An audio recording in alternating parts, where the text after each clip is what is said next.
प्रभु यीशु ख्रीष्टको नाममा सबैलाई प्रेमी जयमसी। स्वागत छ हेभेन पिलग्रिम्समा। म प्रभुको सेवक जोसेफ स्नेही समसामयिक विषयहरूमा आधारित भएर तपाईँको सामु आत्मिक सन्देशमूलक भिडियोहरू तयार पार्ने क्रममा आज पनि तपाईँको बिचमा यस्तै सन्देश बोलिकन हामी आएका छौँ। लकडाउन आज तपाईँ घरभित्रै हुनुहुन्छ होला अनि तपाईँ बाहिर निस्किन पाउनु भएको छैन। तपाईँ के गरौँ र कसो गरौँ भनेर तपाईँ छटपटिरहनु भएको छ होला। घरभित्र बस्दा बस्दै तपाईँ बोरिङ महसुस गर्नुभएको छ होला। यसै कारणले गर्दा तपाईँहरूलाई मध्यनजर गरिकन आजको भिडियो हामी हजुरलाई प्रस्तुत गर्न लागिरहेका छौँ।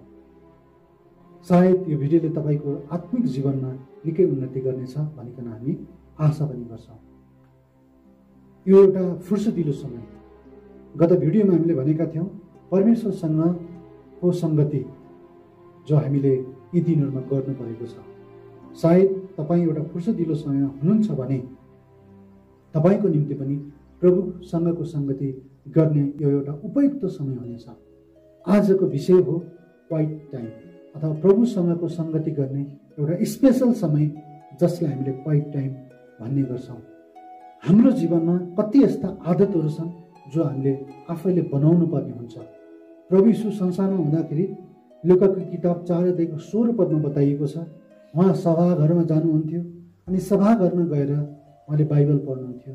उहाँको आदत अनुसार रीति अनुसार यस प्रकारले लेखिएको छ।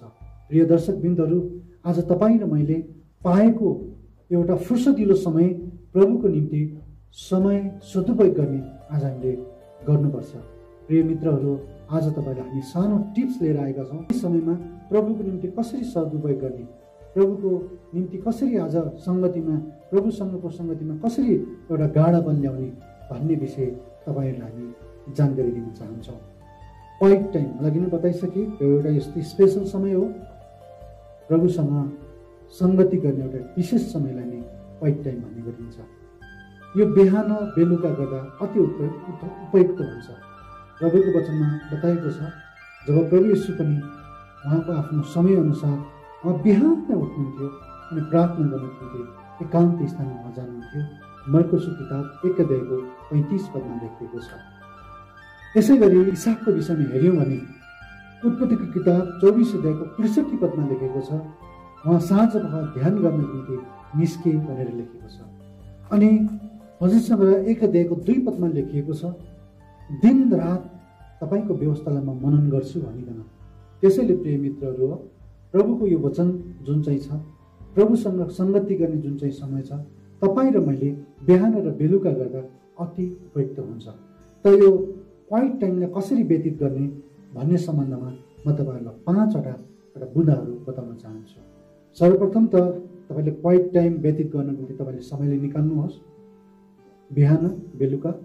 अनि त्यो समय कहाँ गर्ने अथवा त्यो क्वाइट टाइम कुन जग्गामा बस्ने हुनसक्छ, त्यो तपाईँको कोठा हुनसक्छ मिटिङ हल हुनसक्छ, त्यो तपाईँले छुट्याउनुहोस् र आवश्यक वातावरणहरू तपाईँ आफैले पहिला तयार पार्नुहोस्। पहिला कुरा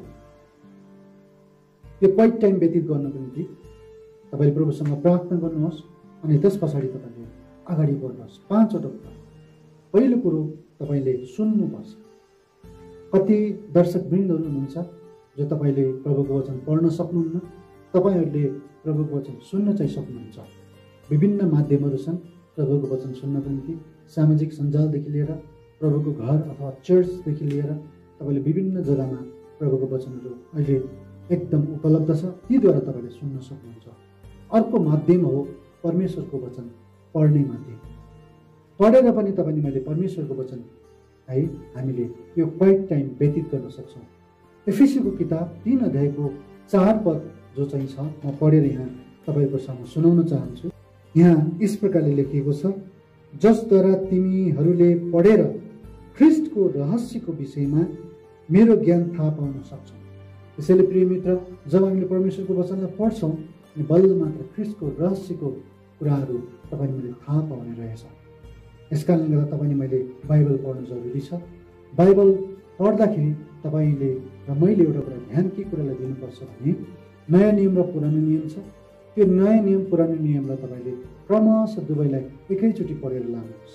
तपाईँले बिहान नयाँ नियम पनि पढ्न सक्नुहुन्छ, बेलुका तपाईँले पुरानो नियम पढ्न सक्नुहुन्छ, अथवा तपाईँले बिहान पुरानो नियम र नयाँ नियम बेलुका तपाईँले पढ्न पनि सक्नुहुन्छ। पढ्दाखेरि हतारेर नपढ्नुहोस्, स्लोली पढ्नुहोस्, बिस्तारै पढ्नुहोस्, अनि पढेका कुराहरू तपाईँले बुझ्ने गरी पढ्नुहोस्।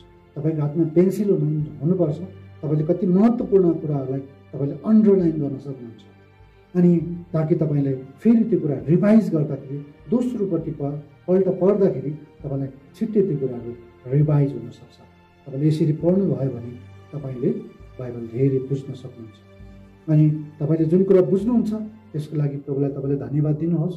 जुन कुरा तपाईँले बुझ्नुहुन्न त्यो तपाईँले एउटा नोट कपी पनि तपाईँको साथमा हुनुपर्छ, त्यसलाई तपाईँले लेख्नुहोस् र तपाईँले त्यो नबुझेका कुराहरूलाई तपाईँले है आफ्नो अग्रजहरू आफूभन्दा जान्ने प्रभुको दासहरूसँग गएर तपाईँले पछि सोध्न पनि सक्नुहुन्छ। अनि तपाईँले जुन कुरा बुझ्नुभयो तपाईँले त्यसलाई ध्यान गर्नुहोस्, तपाईँले त्यसलाई मेडिटेट गर्नुहोस् भनेर भन्छ। हाम्रो तेस्रो बुदामा रहेको छ, पहिलो सुन्नु पर्यो, दोस्रो पढ्नु पर्यो, तेस्रो बुदामा छ मेडिटेट गर्नु पर्यो भन्छ। मतलब त्यसलाई मनन गर्नु पर्यो। तपाईँ र मैले यो प्रभुको वचनलाई मनन गर्नुपर्छ। प्रभुको वचनमा थुप्रै यस्ता पदहरू छन् जसमध्ये म तपाईँलाई एउटा पद दुईटा पद पढेर सुनाउँछु। यहोशूको किताबमा 1 अध्यायमा यहाँ यस प्रकारले लेखिएको छ। यहोशूको किताब 1 अध्यायको अनि 8 पदमा यहाँ यस्तो प्रकारले लेखिएको छ, म तपाईँलाई पढेर सुनाउँछु।